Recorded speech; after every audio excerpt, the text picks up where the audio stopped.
ફરી એકવાર સંશોધન, મનોવિજ્ઞાનમાં સંશોધન અને એમાં આંકડાશાસ્ત્રનો ઉપયોગ. મારા વાલા મિત્રો, આપણે ધોરણ 11માં તર્કશાસ્ત્ર નામનો વિષય ભણતા હતા. એ તર્ક એટલે શું અને એ તર્કમાં આપણે આંકડાશાસ્ત્ર પણ ભણતા હતા. તર્કશાસ્ત્ર અને આંકડાશાસ્ત્ર. જે લોકોને વકીલ બનવું છે, જે લોકોને સારા કાઉન્સલર બનવું છે, જે લોકોને કંઈક સર્વે કરવું છે,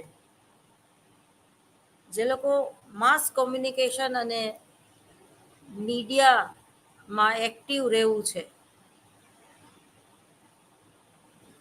જે લોકોને નવું કંઈક શોધવું છે, કંઈક વિશિષ્ટ વાત કહેવી છે અને વિશિષ્ટ જ્ઞાન મેળવવું છે, જે લોકોને પોતાના અલાયદા કંડારેલા એક રસ્તા ઉપર ચાલવું છે, એ લોકો માટે સંશોધન કેવી રીતે કરી શકાય અને સંશોધનમાં વપરાતી જુદી જુદી પદ્ધતિઓ અને સંશોધન ડિઝાઇન નક્કી કર્યા બાદ એમાં આંકડાશાસ્ત્રની કઈ નવી પ્રયુક્તિઓનો ઉપયોગ કરી શકાય, એનો વિચાર કરવા માટે આપણે DPCC 108 એટલે કે આંકડાશાસ્ત્ર સંશોધનનું મનોવિજ્ઞાન, એવું આપણે ભણી રહ્યા છીએ. અને એ ભણવું બહુ અગત્યનું છે. જે લોકો મુખ્ય વિષય તરીકે મનોવિજ્ઞાનને લઈને ભણ્યા છે, તો એમાં પ્રાયોગિક મનોવિજ્ઞાન અને આંકડાશાસ્ત્રનું મનોવિજ્ઞાન અને સંશોધનનું મનોવિજ્ઞાન, તમારું 108નું સિલેબસ એવું છે કે જેમાં આંકડાશાસ્ત્રની જુદી જુદી પ્રયુક્તિઓ, રિસર્ચ ડિઝાઇન અને સંશોધન વિશે વાત કરવામાં આવે છે. આ જે તમારું પેપર છે એ તદ્દન ટેકનિકલ, જેને કહીએ ટેકનિકલ ગ્રાઉન્ડ ઉપર જાય છે. આમાં તમારી મૌલિકતાનો ઉપયોગ થાય છે, પરંતુ સંશોધન સમસ્યા નક્કી કરવામાં અને ડેટા કલેક્શન કેવી રીતે કરવું એ એક કલા છે. પરંતુ જ્યારે આપણે જુદા જુદા સાધનોનો ઉપયોગ કરીએ પ્રયોગ દરમિયાન, સંશોધન કાર્ય દરમિયાન, અને એ ડેટા કલેક્શન થઈ ગયા બાદ કેટલા ડેટા કલેક્શન થયા, તમારા ધાયરા પ્રમાણે તમે કલેક્શન કરી શક્યા છો કે નહીં, કઈ પદ્ધતિ વડે તમે ડેટા કલેક્શન કર્યા,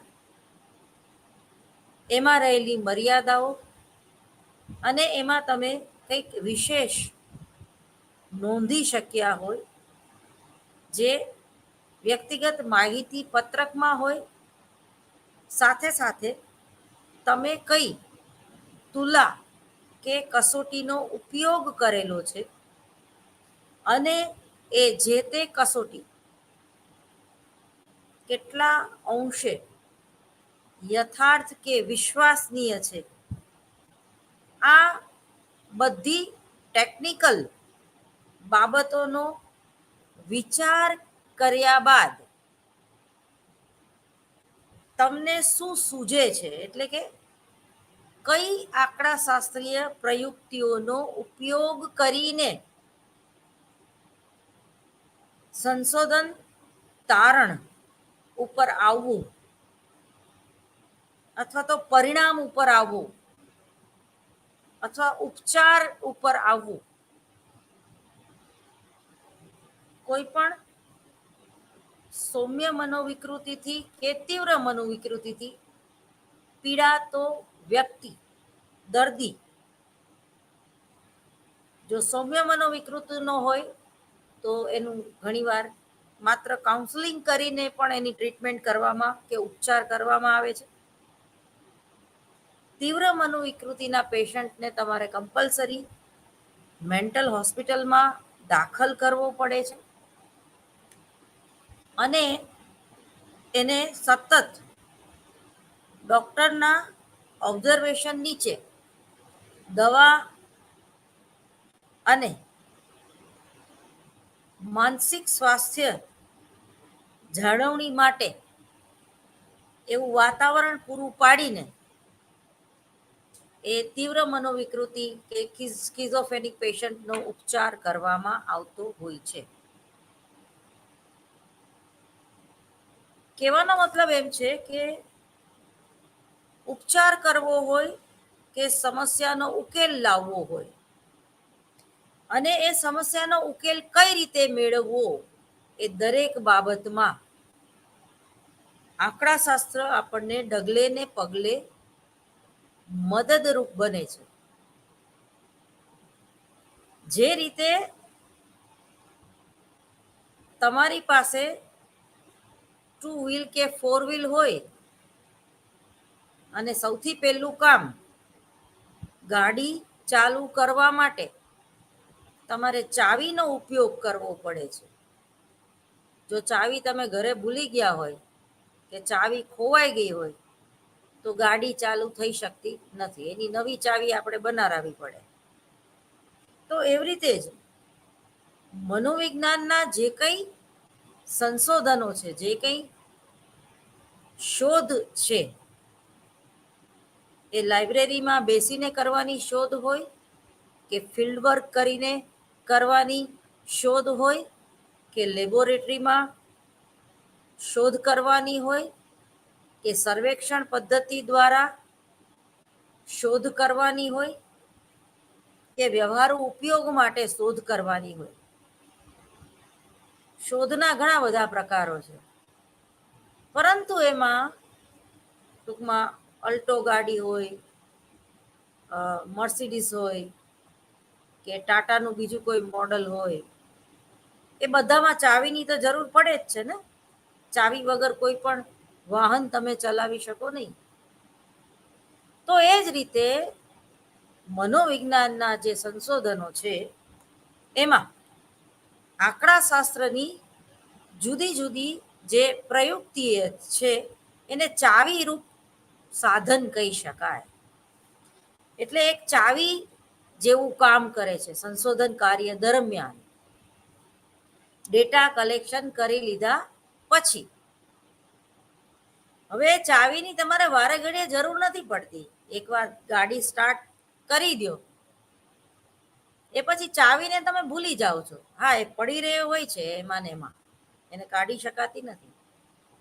ઓટોમેટિક કાર હોય જુદી વાત છે, પણ ટૂંકમાં એ ચાવીની જરૂર પડે છે તમારે. આમ કોઈ ઉપયોગ નથી ગેર બદલાવામાં કે સ્પીડ વધારવામાં કે સ્પીડ ઘટાડવામાં કે સ્ટેરિંગ ફેરવવામાં ક્યાંય ચાવીની જરૂર પછી નથી પડતી.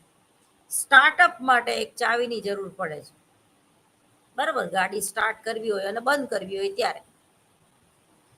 તો મનોવિજ્ઞાનના સંશોધનોમાં આંકડાશાસ્ત્રનો એક્ઝેક્ટલી આવો જ કંઈક ઉપયોગ છે.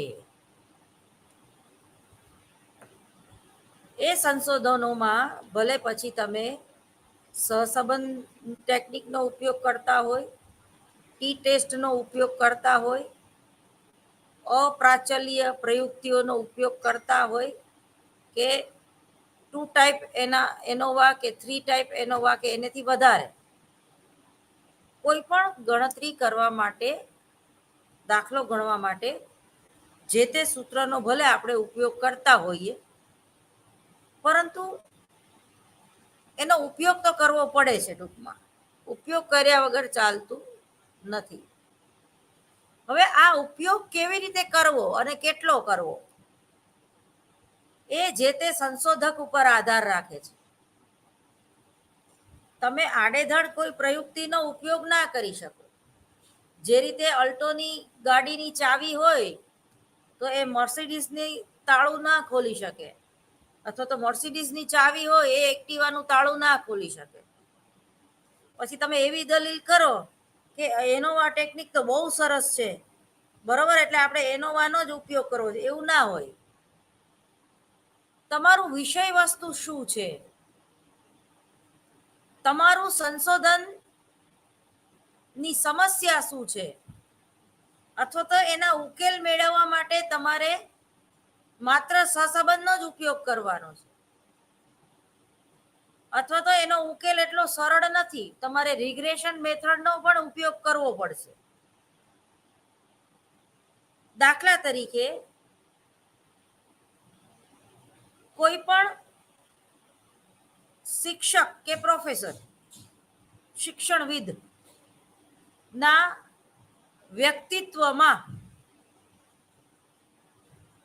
એના વ્યક્તિત્વમાં એટલે તમે જો એનું વ્યક્તિત્વ કેવું છે એ એક તો જોવાનું, બરાબર. વ્યક્તિત્વની વ્યાખ્યા પણ યાદ કરી જવી પડે કે વ્યક્તિત્વ એટલે કે મનોશારીરિક તંત્રનું એવું ગત્યાત્મક સંગઠન છે કે જે વાતાવરણ દ્વારા પ્રભાવિત થાય છે, બરોબર. એટલે કેટલી બધી વસ્તુ આવી, મનોશારીરિક તંત્ર એટલે મન અને શરીર. 65 વર્ષે ગમે એવો હોશિયાર સાયન્ટિસ્ટ હોય કે પ્રોફેસર હોય એને રિટાયર્ડ કરી દેવામાં આવે છે, કારણ કે એનું જે વ્યક્તિત્વ છે એમાં મનોશારીરિક, મન અને શરીરની બેયની વાત ધ્યાનમાં રાખવામાં આવે છે. શરીર જવાબ દઈ ગયું હોય ને 2-3 વાર એન્જિયોપ્લાસ કરાવવું પડ્યું હોય ને બાયપાસ કરાવવી પડી હોય તો એનામાં જ્ઞાન ભલે ગમે એટલું હોય પણ બોલવાની તાકાત રહેતી નથી, થાક લાગે છે. એમાં ઓનલાઈન એજ્યુકેશન તો એના માટે ટોટલી અશક્ય છે, કારણ કે ઓનલાઈન એજ્યુકેશનમાં ઘણી બધી મર્યાદાઓ આવી જાય છે. જે રીતે નાટક કરવું એ જુદી વાત છે અને સિરિયલમાં કામ કરવું એ જુદી વાત છે, બરાબર. નાટકમાં તમે વધારે લાઉડ થઈ શકો છો, સિરિયલમાં આમ આમ આમ આમ આટલું જ ફરી શકાય છે. તો એવું જ કંઈક સંશોધન અને સર્વેક્ષણમાં છે, એવું જ કંઈક મનોવિજ્ઞાનના સંશોધનોમાં છે. તો સૌથી પહેલા તો કોઈ પ્રોફેસરનું વ્યક્તિત્વ કેવું હોવું જોઈએ, કેવું હોવું જોઈએ તમારી દ્રષ્ટિએ? એક તો એનામાં જતું કરવાની ભાવના હોવી જોઈએ, સહનશીલતા હોવી જોઈએ, જ્ઞાનની ભૂખ હોવી જોઈએ, એને પોતાને કંઈક નવું નવું જાણવાની પ્રેરણા થવી જોઈએ, એટલે એનામાં આંતરિક પ્રેરણાનું તત્વ વધારે હોવું જોઈએ, એને પ્રતિષ્ઠાની જરૂરિયાત પણ વધારે હોવી જોઈએ. એ એનામાં કોઈ એની સમાજમાં આબરૂ ન હોય તો એવો પ્રોફેસર નકામો, અથવા તો જે અનૈતિક કામ કરે છે અથવા જે ચરિત્રહીન છે એવો પ્રોફેસર જે છે એને આપણે એનો બહિષ્કાર કરતા હોઈએ છીએ, એની સામે કાળી પટ્ટી બાંધીને ફરતા હોઈએ છીએ, અને એવા કોઈ પરાક્રમ કર્યા હોય તો એને કોલેજમાંથી કે યુનિવર્સિટીમાંથી ટર્મિનેટ કરવામાં પણ આવતું હોય છે, કારણ કે ચારિત્ર એ કોઈ પણ પ્રોફેસર કે શિક્ષકના વ્યક્તિત્વનું બીજું પાસું છે એમ કહી તો ચાલે. હવે જે કાર્ય સાથે તમે જોડાયેલા છો, દાખલા તરીકે તમે કોઈ કંપનીમાં કામ કરતા હોય, ટેલિફોન કંપની હોય BSNLની, તો એ સાધનના ઉપયોગથી તમે કંટાળી ના જવાય. ઘણાને મોબાઈલ પકડવાનો એ કંટાળો આવે, તો આવી બાબતમાં જો તમને ફોનમાં ટેલિફોનિક વાત કરવામાં કંટાળો આવતો હોય તો એ નોકરી તમે બહુ લાંબી કરી ના શકો, અને કરી શકો તો એમાં તમને કાર્ય સંતોષ ના મળે, જોબ સેટિસ્ફેક્શન ના મળે. એ જ રીતે કોઈ પણ પ્રોફેસર હોય એનામાં જ્ઞાન હોય. અબ્દુલ કલામ પાસે ખૂબ જ્ઞાન હતું એટલે તો એ સાયન્ટિસ્ટ હતા અને એની IQ લેવલ પણ 140 હતી. મનમોહન સિંહ અર્થશાસ્ત્રના પ્રોફેસર છે, પરંતુ જો એને પ્રોફેસરશિપ ના અપનાવી અને આપણા દેશના વડાપ્રધાન તરીકે પણ મહદઅંશે ફેલ ગયા. લોકો એને બહુ પસંદ ના કરે, કારણ કે એનામાં વાચાળ વૃત્તિ ન હતી, બોલવાની તાકાત જેને કહીએ. બોલવું ગમતું જ નહીં હોય, બોલતા ન આવડે એમ ના કહી શકાય.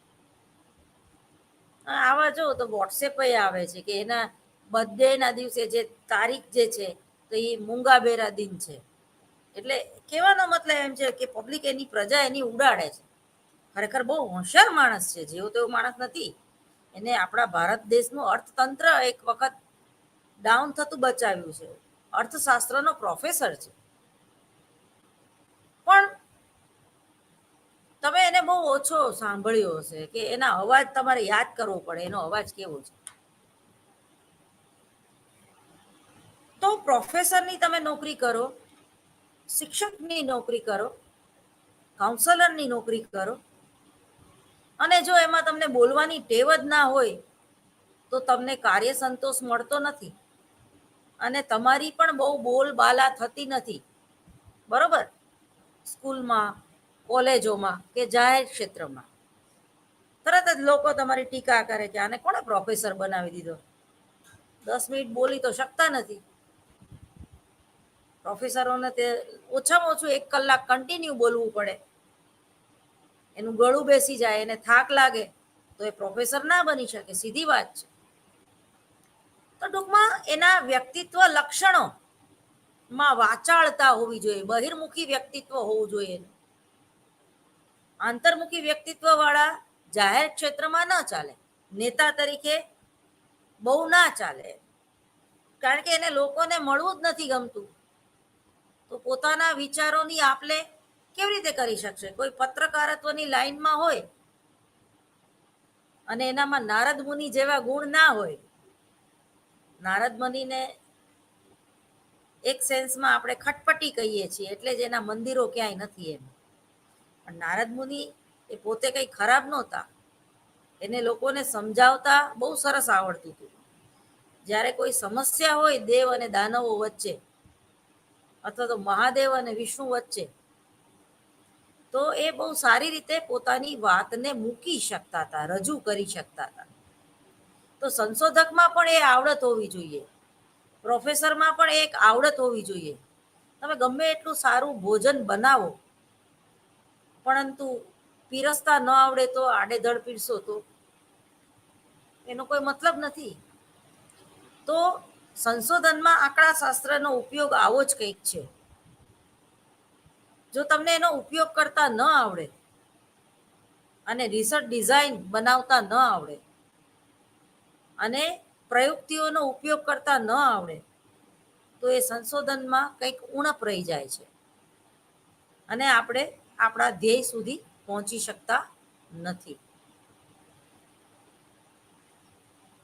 તમે જુઓ કે અહીંયા આપણે ઘણી બધી ડિઝાઇનો જોઈ, જેમ કે યાદરચ્છિક ઘટક, ગણિતલક્ષી ડિઝાઇન વગેરે વગેરે. તો એ ડિઝાઇનોની પણ કંઈક ને કંઈક ખૂબી છે, એ ડિઝાઇનની પણ કંઈક ને કંઈક ખામીઓ છે.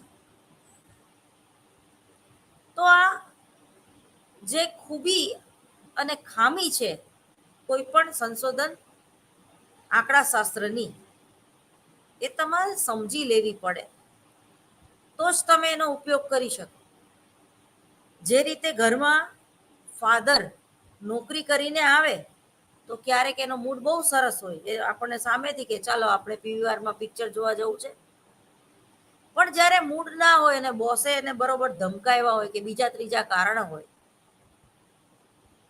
તો એની બોડી લેંગ્વેજ જોઈને જ પત્ની કે બાળકો સમજી જાય છે કે અત્યારે આમને વતાવવા જેવા નથી એમ. અત્યારે એને પિકનિકનું કહેશું કે બહાર જમવા જવાનું કહેશું કે ખાલી પૌવા જમવામાં બનાવ્યા છે ચાલશે એવું પૂછશું તો વધારે ગરમ થઈ જશે. તો જે મર્યાદાઓ છે એ તમે જાણો નહીં તો સંશોધનમાં જેને કહેવાય ને કાચું રંધાઈ જાય. એ સંશોધન જે છે એ તમને યોગ્ય દિશાએ ના પહોંચાડી શકે. શા માટે? કારણ કે જે સાધનનો તમે ઉપયોગ કર્યો, જે તુલાનો તમે ઉપયોગ કર્યો, જે આંકડાશાસ્ત્રીય પ્રયુક્તિઓનો તમે ઉપયોગ કર્યો, એની ખૂબી શું છે તમને ખબર નથી ને એની ખામી શું છે એ તમને ખબર નથી. દાખલા તરીકે કાર્યનો સંતોષ હોવો એ જુદી વાત છે, અને કાર્યમાં સામેલગીરી હોવી એ જુદી વાત છે. અભિયોગ્યતા અને અભિરુચિ. તમારામાં અભિયોગ્યતા હોય પાયલોટ બનવાની કે ડ્રાઇવિંગ કરવાની, પણ એ ડ્રાઇવિંગ કરવામાં તમને કોઈ અભિરુચિ ના હોય એવું બને. ડ્રાઇવિંગ કરવું પડે તો તમે કરી લ્યો, વાંધો ન આવે તમને, પરંતુ તમને એ કામ કઈ મજા આવે એવું નથી. એ જ રીતે સિક્યુરિટી ગાર્ડ તરીકેનું કામ, આળસુ પ્રકૃતિ હોય એટલે બહુ કઈ ખાસ કામ ન કરવાનું હોય, એટલે બેસી રહ્યો એટલે તમે એ નોકરી કરો, પરંતુ એ નોકરી કઈ તમને ગમતી નથી. આળસુની સાથે તમે ચંચળ વૃત્તિના પણ છો. એટલે ચંચળ વૃત્તિનો માણસ છે એને એક ખુરશીમાં બેહાડી દો તમે, કે ગેટ આગળ ઊભા રાખી દો, તો એને બહુ મજા નહીં આવે એમાં એમ, કારણ કે એનામાં ચંચળ વૃત્તિ એ છે. તો બુદ્ધિના જે જુદા જુદા પ્રકારો છે, અને જુદા જુદા 9 પ્રકારની જે બુદ્ધિઓ છે, એમાં એક યાંત્રિક બુદ્ધિ પણ હોય છે, કે તમને સાધનો સાથે કામ કરવાની મજા પડવી જોઈએ, કોમ્પ્યુટર સાથે કામ કરવાની મજા પડવી જોઈએ, મોબાઈલ સાથે વર્ચ્યુઅલ મીટિંગ કરવાની મજા પડવી જોઈએ. અભિરુચિ અને અભિયોગ્યતા, રસ પડવો જોઈએ કોઈ પણ કામ કરવામાં. સંશોધન ભણાવવામાં રસ પડવો જોઈએ, તો તમે ઉદાહરણો લાવી શકો, ગોઠવી શકો, વિદ્યાર્થીઓ સુધી એ વાત પહોંચાડી શકો. પરંતુ તમને ભણવામાં અને ભણાવવામાં રસ ના હોય, તમને આંકડાશાસ્ત્રમાં રસ ન હોય, તમને સંશોધનના પેપરમાં રસ ન હોય, તો એ જ્ઞાન જે છે એ તમારામાં અધૂરું હોય એવું બને, અથવા તો એ જ્ઞાન ભલે પૂરું હોય પણ એ વ્યક્ત કરતા તમને નથી આવડતું, એટલે એ ઓડિયન્સ સુધી, પ્રેક્ષકો સુધી એ વાત પહોંચતી નથી. જો તમારામાં ભાષાકીય વૈવિધ્યતા ના હોય તો. જો લાઇબ્રેરી વર્ક તમે ઓછું કર્યું હોય અને સાહિત્યને પ્રેમ ના કર્યો હોય, તો સાહિત્ય પ્રેમી હોવું જરૂરી છે કોઈ પણ પ્રોફેસરને, એ કેમેસ્ટ્રીનો પ્રોફેસર હોય કે હિન્દી સાહિત્યનો હોય. કારણ કે જો તમે લાઇબ્રેરીનો ઉપયોગ ના કરો, તો એ ભાષાકીય જ્ઞાન તમારામાં ઓછું હોય છે, શબ્દ ભંડોળ ઓછું હોય છે, જેથી તમે પીરસી શકતા નથી, વિદ્યાર્થીઓ સુધી તમારી વાત પહોંચાડી શકતા નથી. તો અહીંયા આપણે શિક્ષકોના વ્યક્તિત્વની વાત કરવી હોય તો ટૂંકમાં સર્જનાત્મકતા, વાચાળતા, ચંચળપણું, શાંતપણું, સહનશીલતા, સેવા કરવાની વૃત્તિ. માત્ર પૈસા કમાવા માટે જ તમે નોકરી નથી કરતા, પરંતુ તમને એમાં રસ પડે છે માટે તમે એમાં નોકરી કરો છો. વિદ્યાર્થીઓને ખાલી ધમકાવવામાં જ મજા નથી આવતી, પણ વિદ્યાર્થીઓની સાથે મૈત્રીભર્યો સંબંધ કેળવીને કંઈક એની આગળથી પણ તમે નવું શીખો છો, એના અનુભવો પણ એ તમારી આગળ શેર કરે, ત્યારે તમને એવું થાય છે કે ખરેખર આ છોકરો હોશિયાર કહેવાય, કે પાર્ટ ટાઈમ જોબ પણ કરે છે અને આટલા સરસ માર્ક પણ લઈ આવે છે. તો ટૂંકમાં તમારે સમાજની સાથે, તમારે તમારા વિદ્યાર્થીઓની સાથે જે સંબંધો છે એ માત્ર શિષ્ય અને ગુરુના નહીં, પરંતુ કંઈક સામાજિક નિસ્બતના સંબંધો છે. અને તમે સંશોધન કરો છો ત્યારે એ સંશોધન છે એ વધુ વ્યવહારુ બને છે, અથવા તો એ સંશોધન છે એને તમે વધુ વ્યવહારુ બનાવી શકો છો. એ તમારામાં એક કલા છે. સંશોધકમાં એક સંશોધન વૃત્તિ તો જ આવે કે જો એનામાં એ પ્રકારનું આર્ટ હોય, એ પ્રકારની કલા હોય, લોકોના મન વાંચી લેતા આવડવા જોઈએ, લોકોના મન જીતી લેતા આવડવા જોઈએ. જે રીતે ઢોરને ચરાવવા માટે એ જે ઢોરનો માલિક હોય છે, તો ભલે 50 ઢોર હોય એની પાસે, 50 કરતા વધારે ઢોર હોય, પણ એને ખબર હોય છે કે કઈ ભેંસ કેવી છે. આ ભેંસને ખાલી અવાજ કરવાથી આગળ વહી જશે, આ ભેંસને ખાલી બીવડાવવાથી આગળ વહી જશે, અને આ ભેંસને લાકડી નહીં મારીને ત્યાં સુધી આગળ નહીં જાય. અને અમુક ભેંસને લાકડી મારશું ને તો એને અસર નહીં થાય, સામે શિંગડા ભરાવશે. તો એ રીતે આંકડાશાસ્ત્રની કોઈ પણ પ્રયુક્તિઓ જે છે એ સંશોધકને ખબર હોય છે કે કઈ પ્રયુક્તિઓનો કેટલો ઉપયોગ કરી શકાય અને કઈ પ્રયુક્તિઓનો ક્યારે ઉપયોગ કરાય.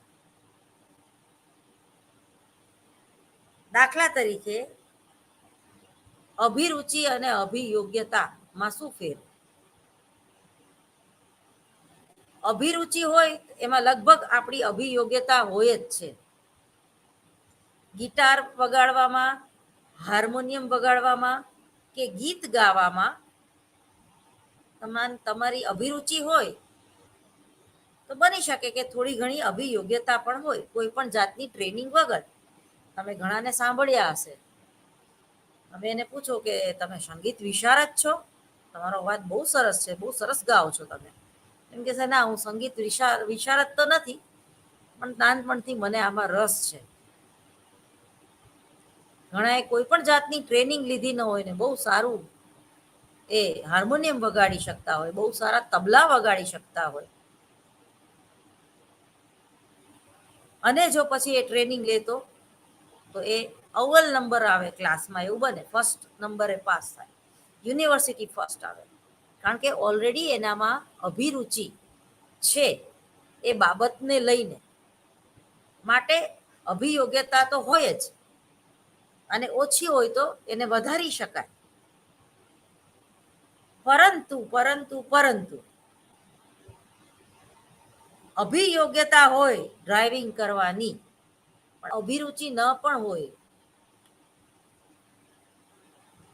અભિયોગ્યતા હોય વાત કરવાની, પણ અભિરુચિ બહુ ન હોય, એમાં બહુ રસ પડતો ના હોય,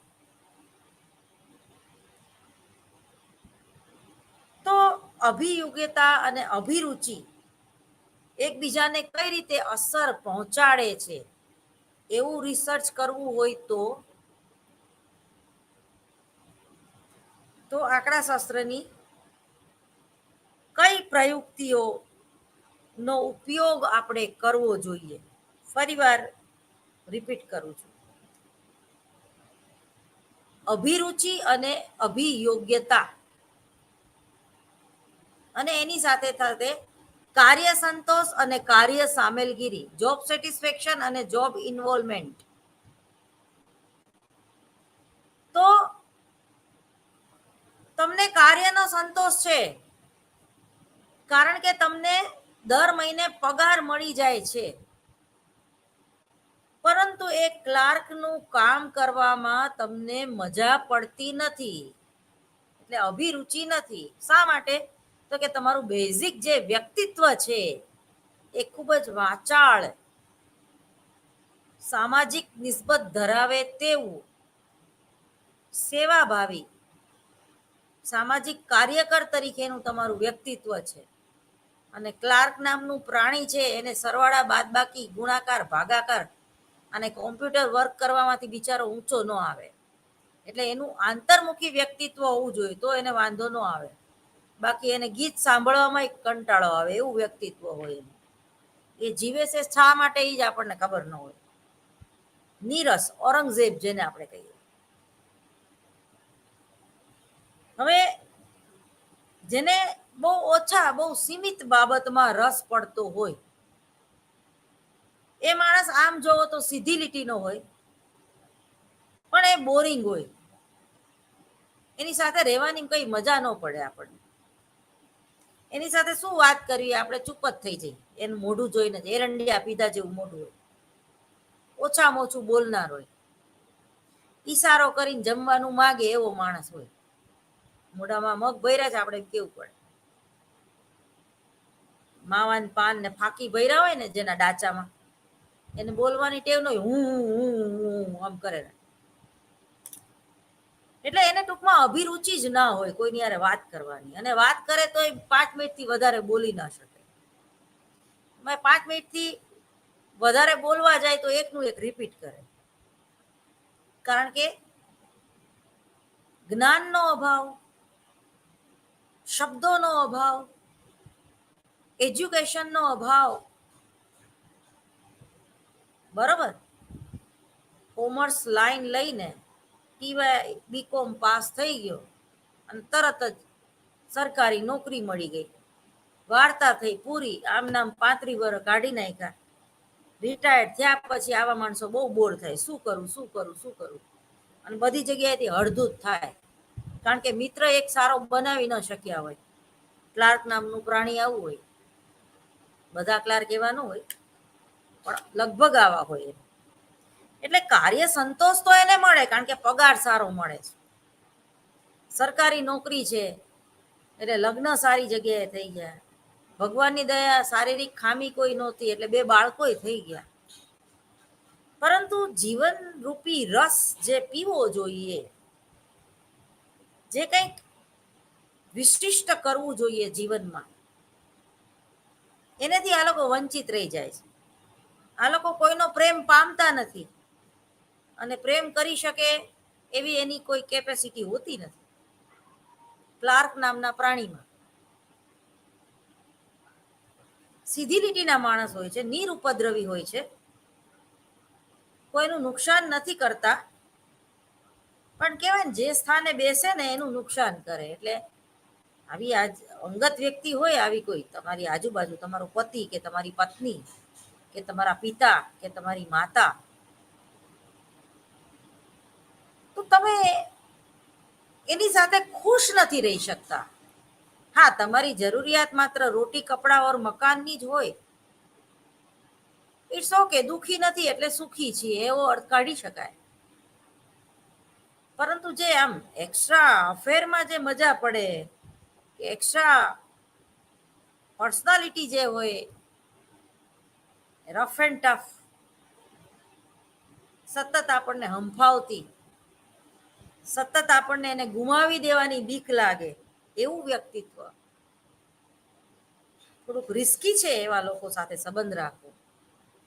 પરંતુ મજા એમાં આવે છે,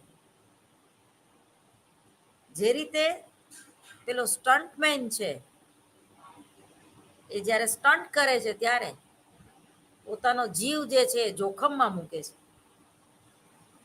પરંતુ એ સ્ટન્ટ કરતી વખતે એને બહુ મજા પડે છે.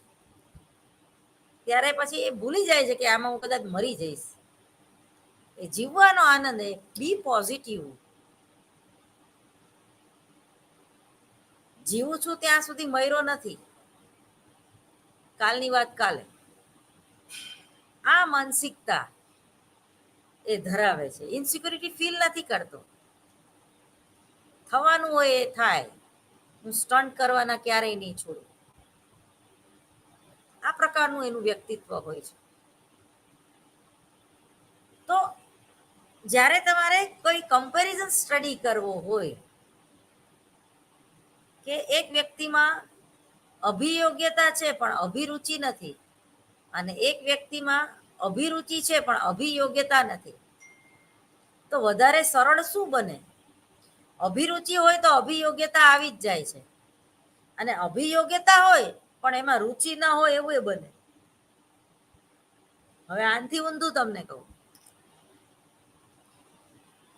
અભિરુચિ છે, પરંતુ મારે મારા પેશન તરીકે સંગીતને લેવું છે, મારે એમાંથી કોઈ ધન ઉપાર્જન કરવું નથી.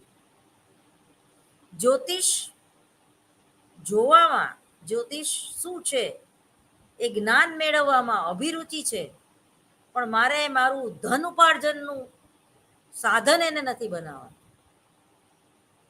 એમાં મને એક નિખાલસ સેવા વૃત્તિ જન્મવી જોઈએ કે ના, આ વિદ્યાર્થી હું લોકોની સેવા કરીશ, લોકોને ગાઈડ કરીશ, વિદ્યાનું દાન કરીશ, સેવા આપીશ. કોરોના કાળ દરમિયાન ઘણા લોકોએ સેવા આપી. આજે પણ એવા ડોક્ટરો જે છે કે જે દર બુધવારે કે દર રવિવારે સેવા આપતા હોય, એકાદું ઓપરેશન ફ્રી કરી દેતા હોય, એક આખો દિવસ ફ્રી ઓપરેશનનો રાખતા હોય. તો જે લોકોની આર્થિક પરિસ્થિતિ નબળી હોય, કારણ કે એનું એક પેશન છે, સેવા કરવી એક એનું પેશન છે, એમાંથી એની કમાવાની વૃત્તિ નથી, એને એમાં અભિરુચિ છે અને અભિયોગ્યતા છે. પણ અભિયોગ્યતા છે પણ પૈસો નથી કમાવો. તો અભિરુચિ હોય ત્યાં અભિયોગ્યતા આપોઆપ હોય છે, પણ અભિયોગ્યતા આવી જાય તો અભિરુચિ કેળવી શકાતી નથી. મારી મચડીને તમે એરેન્જ મેરેજ કર્યા હોય, કોઈ છોકરી સાથે કોઈ છોકરા સાથે એરેન્જ મેરેજ કર્યા હોય, પછીથી પ્રેમ થાય તે એને ન પણ થાય. જ્યારે લવ મેરેજમાં એવું ન હોય. લવ મેરેજમાં પેલા પ્રેમ થઈ જ ગયો હોય, પછી લગ્ન કરવા પડે એટલે કર્યા હોય. તો અભિરુચિ હોય ત્યાં અભિયોગ્યતા હોય જ, પણ અભિયોગ્યતા હોય, એરેન્જ મેરેજ કર્યા હોય, ત્યાં પ્રેમ થશે જ એ જરૂરી નથી. ન પણ થાય, બે છોકરાના બાપ બની જાય તોય પ્રેમ ન થાય. ખપ પૂરતો સંબંધ, એમાંથી નિજાનંદ ન મળે, જોબ સેટિસ્ફેક્શન ન મળે, કાર્ય સંતોષ ન મળે, લગ્ન કરવાનો સંતોષ ન મળે, કારણ કે પ્રેમ નથી થતો. અને પ્રેમ પરાયણ કરી ન શકાય, રસ નથી ઉપજતો, રસ પરાણે પેદા કરી શકાય નથી. કારેલા ખાવા પડે એટલે ખાઈશી, ડાયાબિટીસ થયા એટલે, બાકી કારેલાનું શાક ભાવતું નથી. દવા તરીકે ઉપયોગ કરીએ છીએ એટલે ખાઈ લેવું પડે. તો ઘણાનું લગ્ન જીવન પણ આવું હોય છે. સુખી ન કહેવાય, દુખી ન કહેવાય, પણ એમાંથી કઈ ફલિત પણ નથી થતું. તો મારેંગે યા મર જાયેંગે, અથવા તો પેલું ઘણા બધા ઓપી નૈયરના ને એના બધા જે ગીત છે કે प्यार करने वाले प्यार करते हैं शान से, जीते हैं शान से, मरते हैं शान से. તો આવી કંઈક વાત છે. એમાં રિગ્રેશન મેથડનો ઉપયોગ થાય છે. રિગ્રેશન એટલે પાછા જવું. અત્યારે શનિ વક્રી થઈ ગયો વૃશ્ચિક રાશિમાં, એટલે રિટર્ન થાય, પાછો જાય છે ઊંધા પગે. રિગ્રેશન. અભિરુચિની અસર અભિયોગ્યતા ઉપર પડે છે. કેટલા ટકા? તો કે 70%. પરંતુ અભિયોગ્યતાની અસર અભિરુચિ ઉપર પડે છે કે નહીં, એ જાણવા માટે આંકડાશાસ્ત્રની જે પ્રયુક્તિઓ છે એમાં રિગ્રેશન મેથડનો ઉપયોગ કરવો પડે છે. બે મિત્ર હોય, ખૂબ બનતું હોય, એક મુસ્લિમ હોય ને એક હિન્દુ હોય,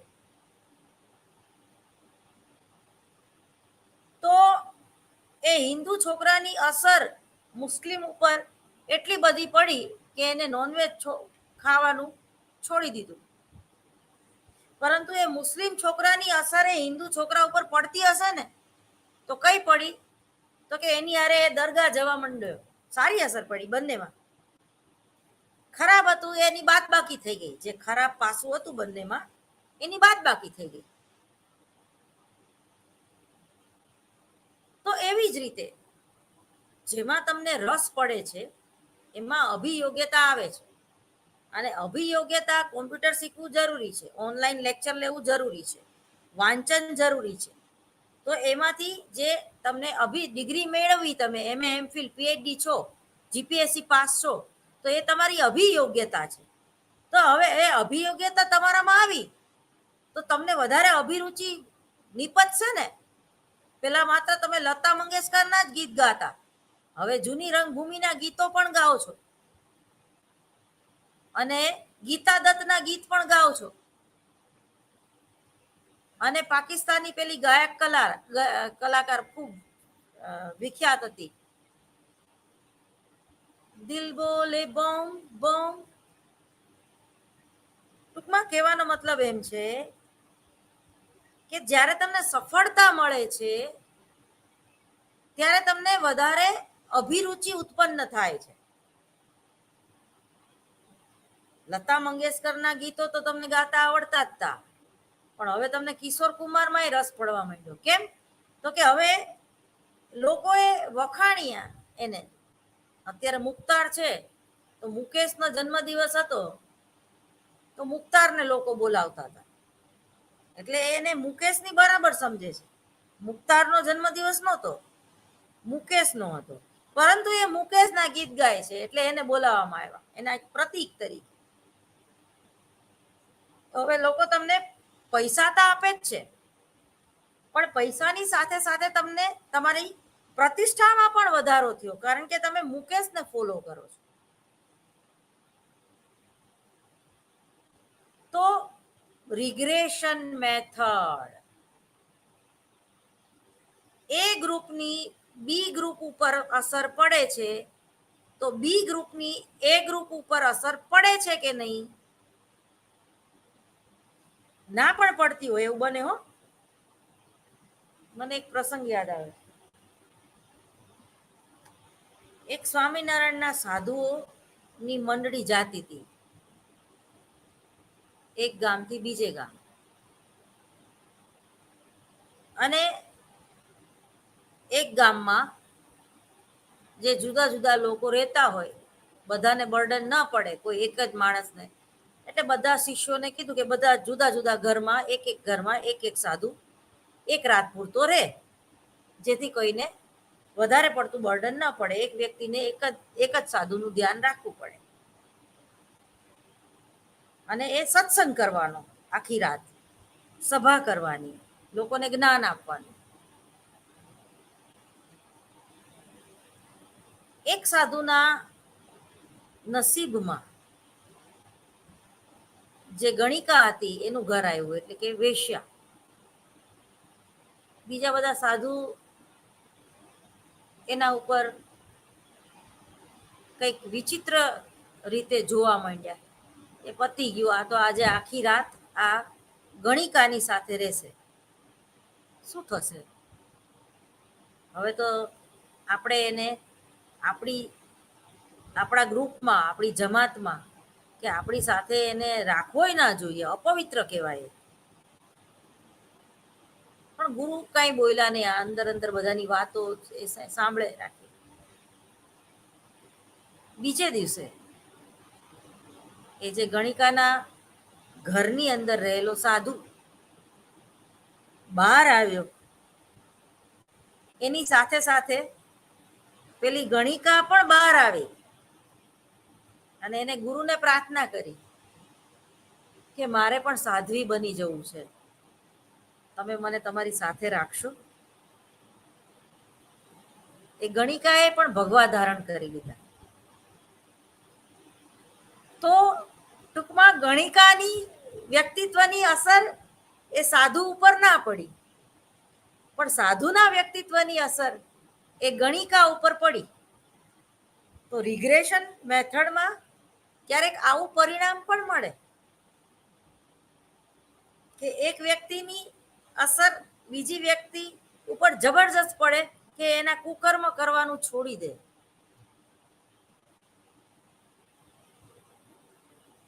તો મનોવિજ્ઞાનના ટૂંકમાં સંશોધનો ઘણીવાર આવા પણ હોય છે કે કેટલી અસર પડી, કેટલા ટકા અસર પડી.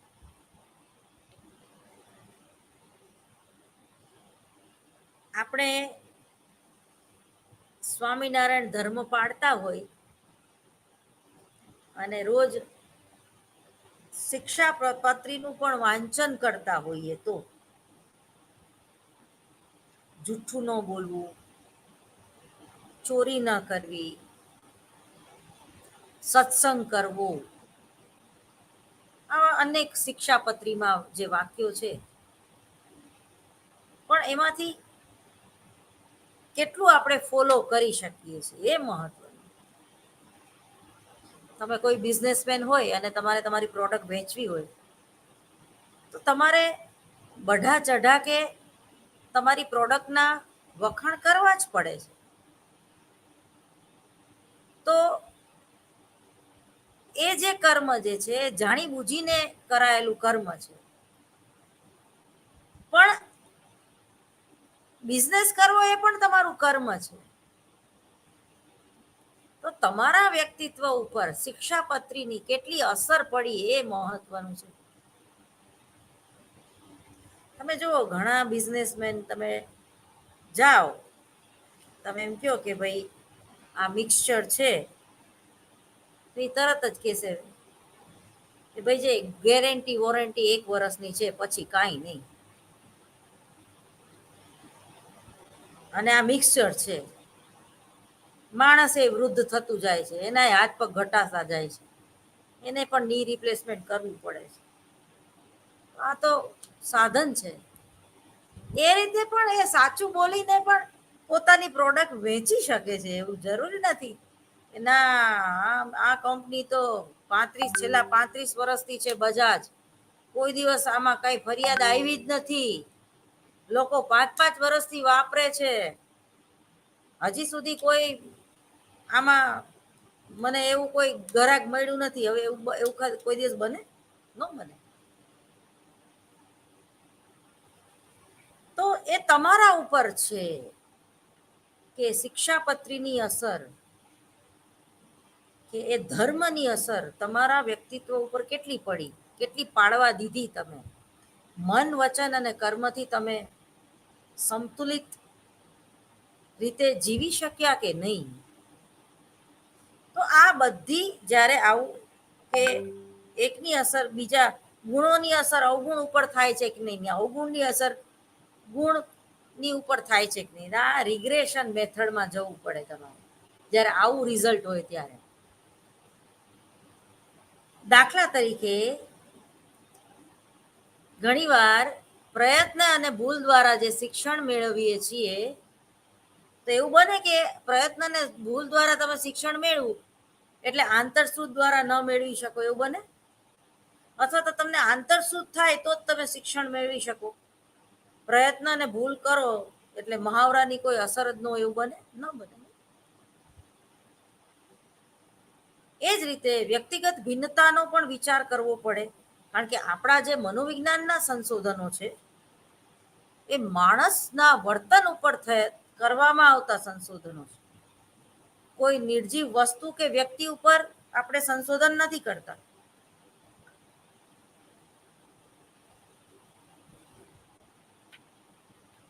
તો ટૂંકમાં આપણે આજે જોશું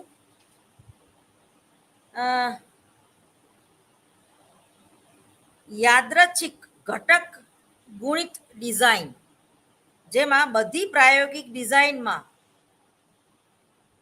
ખૂબ જ જટિલ એને બનાવવા માટે ફેક્ટોરિયલ ડિઝાઇન કહેવામાં આવે છે. શું કહેવાય આવે એને? યાદચ્છિક ઘટક ગુણિત ડિઝાઇન, એટલે કે ફેક્ટોરિયલ ડિઝાઇન પ્રયોગ એ પરિસ્થિતિમાં કરવામાં આવે છે જ્યાં પ્રયોગ કરતા એક સાથે 2 કે તેથી વધારે IV ના પ્રભાવનું અધ્યયન કરવાનું પસંદ કરે છે, તથા સાથે જ આ પરિવર્તનોની આંતરક્રિયા દ્વારા પડતા પ્રભાવોનું પણ અધ્યયન કરવાનું ઈચ્છે છે. જ્યારે કોઈ ડિઝાઇનમાં IV એટલે કે ઇન્ડિપેન્ડન્ટ વેરિયેબલનું એક સાથે અધ્યયન કરવામાં આવે તો તેને દ્વિઘટક ગુણિત ડિઝાઇન, 2 ફેક્ટોરિયલ ડિઝાઇન કહેવામાં આવે છે. કેવી? 2 ફેક્ટોરિયલ ડિઝાઇન. પરંતુ જ્યારે ડિઝાઇનમાં 3 આઈવી એટલે કે 3 ઇન્ડિપેન્ડન્ટ વેરિયેબલનું એકસાથે અધ્યયન કરવામાં આવે ત્યારે તેને ત્રિઘટક ગુણિત ડિઝાઇન એટલે કે થર્ડ ફેક્ટોરિયલ ડિઝાઇન કહેવામાં આવે છે. ફેક્ટોરિયલ ડિઝાઇન બે પરિણામોના આધારે પરિવર્તિત થતી જોવા મળે છે. આઈવીની સંખ્યા તથા પ્રત્યેક આઈવીના સ્તરની સંખ્યા.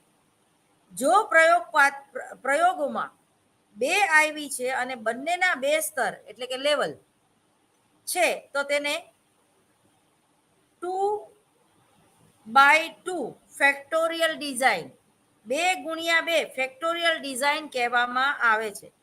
એ જ રીતે જો બંને આઈવીના 3 સ્તર હોય તો તેને 3/3 ફેક્ટોરિયલ ડિઝાઇન કહેવામાં આવે છે.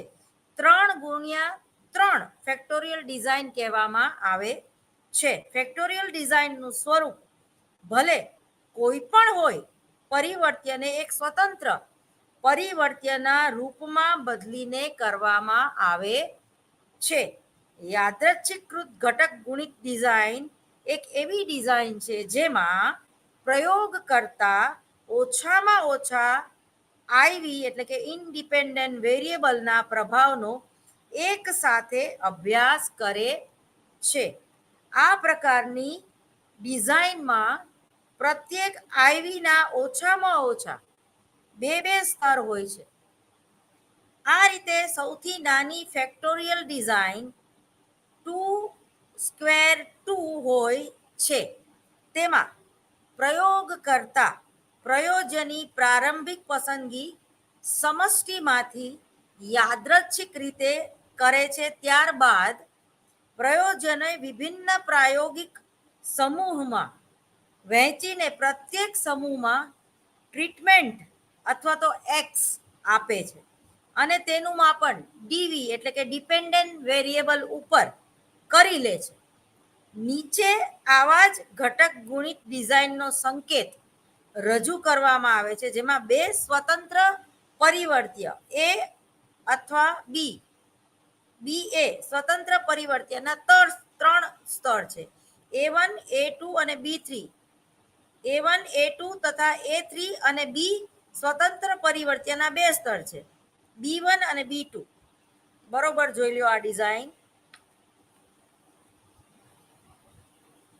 આને ફેક્ટોરિયલ ડિઝાઇન કહેવાય. બરોબર, તમારી બુકમાં હશે જ. ઉપરોક્ત ફેક્ટોરિયલ ડિઝાઇન 3/2 ની છે. બરોબર, આ 3 1 2 3 અને સ્ક્વેર 2 1 2. બરોબર, ઉપરોક્ત ફેક્ટોરિયલ ડિઝાઇન 3/2 ની છે. સ્પષ્ટ છે કે તેમાં 6 પ્રાયોગિક અવસ્થાઓ છે. બરોબર, અને પ્રત્યેક પ્રાયોગિક અવસ્થાઓમાં એક સમૂહ કાર્યરત છે. દાખલા તરીકે ધારો કે કોઈ પ્રયોગ કરતા એવું અધ્યયન કરવા માંગે કે કારખાનામાં કામ કરતા મજૂરોની કાર્યક્ષમતા પર તાપમાન તથા અવાજની શું અસર પડે છે. તાપમાન તથા અવાજની શું અસર પડે છે? કોના ઉપર? જે મજૂર છે, કામ કરી રહ્યો છે એના ઉપર. આ અધ્યયનમાં તાપમાન તથા અવાજ એ 2 સ્વતંત્ર પરિવર્ત્ય છે, આઈવી કહેવાય જેને, અને તેને એ તાપમાન અને બી અવાજ સંકેત આપવામાં આવે છે. એને તાપમાન કીધું અને બીને અવાજ કીધું. કાર્યક્ષમતા અહીં આધારિત પરિવર્ત્ય એટલે કે ડિપેન્ડન્ટ વેરિયેબલ. હવે ધારો કે તાપમાનના 3 સ્તર A1 મધ્યમ A2 તથા નિમ્ન તથા A3 પસંદ કરવામાં આવે છે અને એ જ રીતે અવાજના 2 સ્તર અધિક અવાજ B1 અને ઓછો અવાજ B2 પસંદ કરવામાં આવે છે. હવે સરખી ઉંમરના 100 મજૂરોમાંથી 60 મજૂરોને યાદચ્છિક રીતે પસંદ કરવામાં આવે છે તથા 60 મજૂરોને 6 સમૂહમાં યાદચ્છિક રીતે તબદીલ કરવામાં આવે અને પુનઃ યાદચ્છિક રીતે નિર્ણય કરવામાં આવશે તો કયો સમૂહ A1 B1 અવસ્થા ઉચ્ચ તાપમાન તથા અધિક અવાજમાં કાર્ય કરશે અને બી સમૂહ જે છે સમૂહ A1 અને B2 ઉચ્ચ તાપમાન અને ઓછો અવાજ અવસ્થામાં કાર્ય કરશે અને આ રીતે બાકીના 4 જે સમૂહને પ્રાયોગિક અવસ્થામાં વહેંચી દેવામાં આવશે. પ્રત્યેક સમૂહ સંબંધિત અવસ્થામાં એક ખાસ સમય સુધી સમાન રીતનું કાર્ય કરશે અને 1 કલાક બાદ કાર્યક્ષમતાનું માપન કરવામાં આવશે. પ્રાપ્તાંકોને આધારે એફ ટેસ્ટ જ્ઞાત કરીને એક ચોક્કસ નિષ્કર્ષ પર પહોંચવામાં આવશે. હવે પ્રાયોગિક ડિઝાઇનના લાભ અને તેની મર્યાદા. પ્રાયોગિક ડિઝાઇનના 4 સામાન્ય તત્વો બતાવવામાં આવે છે: યાદચ્છિકરણ, હસ્તપ્રયોજન અને તુલાનું મૂલ્યાંકન, જેમાં પ્રાયોગિક ડિઝાઇનના પરિવર્તીઓની વચ્ચેના કારણ પરિણામના સંબંધો અને એનું સ્પષ્ટીકરણ અને અર્થઘટન. પ્રાયોગિક ડિઝાઇન દ્વારા પ્રાયોગિક આંતર યથાર્થતાનું નુકસાન પહોંચાડે તેવું અધિકતમ ઘટકનું નિયંત્રણ આસાનીથી કરી શકાય છે. આ પ્રકારની ડિઝાઇનમાં વસ્તુલક્ષિતાનો ગુણ જોવા મળે છે. અને ચોથું, પ્રાયોગિક ડિઝાઇન દ્વારા વિશેષ કરીને ફેક્ટોરિયલ ડિઝાઇન દ્વારા સ્વતંત્ર પરિવર્ત્યની આંતરક્રિયાની અસરોનું અધ્યયન શક્ય થઈ શકે છે. આ પ્રકારનું અધ્યયન અન્ય ડિઝાઇન દ્વારા નથી થઈ શકતું. બરાબર. આ પ્રકારની ડિઝાઇનની જે મર્યાદાઓ છે એ પણ આપણે જોઈ લઈએ, જેમાં પ્રાયોગિક ડિઝાઇન જટિલ હોય છે. દાખલા તરીકે ફેક્ટોરિયલ ડિઝાઇન, અત્યારે આપણે જે ભણી ગયા એનું ઉદાહરણ. બીજું છે, જે પરિવર્તીઓમાં હસ્તપ્રયોજન શક્ય નથી તેનું અધ્યયન પ્રાયોગિક ડિઝાઇન દ્વારા થઈ શકતું નથી. ત્રીજું, તેને તૈયાર કરવા માટે સંશોધન કૌશલ્ય હોવું અત્યંત આવશ્યક છે. સંશોધન અત્યાર સુધી મેં જે તમને વાર્તા કરી ને એ બધું જ જ્ઞાન હોવું બહુ જ આવશ્યક છે. બરોબર. બાકી તમને એ મેળ ના પડે એટલે આ મેં તમને આગળ આટલું બધું સમજાયું, આ મર્યાદા દૂર કરવા માટે. એટલે તૈયાર કરવાતું સંશોધન કૌશલ્ય ખૂબ અગત્યનું છે અને અધિક સમય અને ખર્ચ લાગે છે. આર્થિક રીતે થોડુંક વધારે ખર્ચાળ છે અને સમય પણ તમારે આવા સંશોધનોમાં વધારે આપવો પડે છે. હવે સંશોધન ડિઝાઇનના માપદંડો. હવે પછીનો જે ટોપિક છે એ છે સંશોધન ડિઝાઇનના માપદંડો, જેમાં સંશોધન સમસ્યાની ઉકેલવાની ક્ષમતા એના વિશે આપણે વાત કરશું. અને બીજું છે બાહ્ય સ્વતંત્ર પરિવર્તીઓનું નિયંત્રણ એમાં કઈ રીતે કરી શકાય એની વાત કરશું. અને ત્રીજું છે એ સામાન્યકરણ કરવાની ક્ષમતા. એટલે કુલ 3 મુદ્દા છે સંશોધન ડિઝાઇનની માપદંડના. એ આપણે આવતા લેક્ચરમાં જોશું. નમસ્કાર, મને રજા આપશો.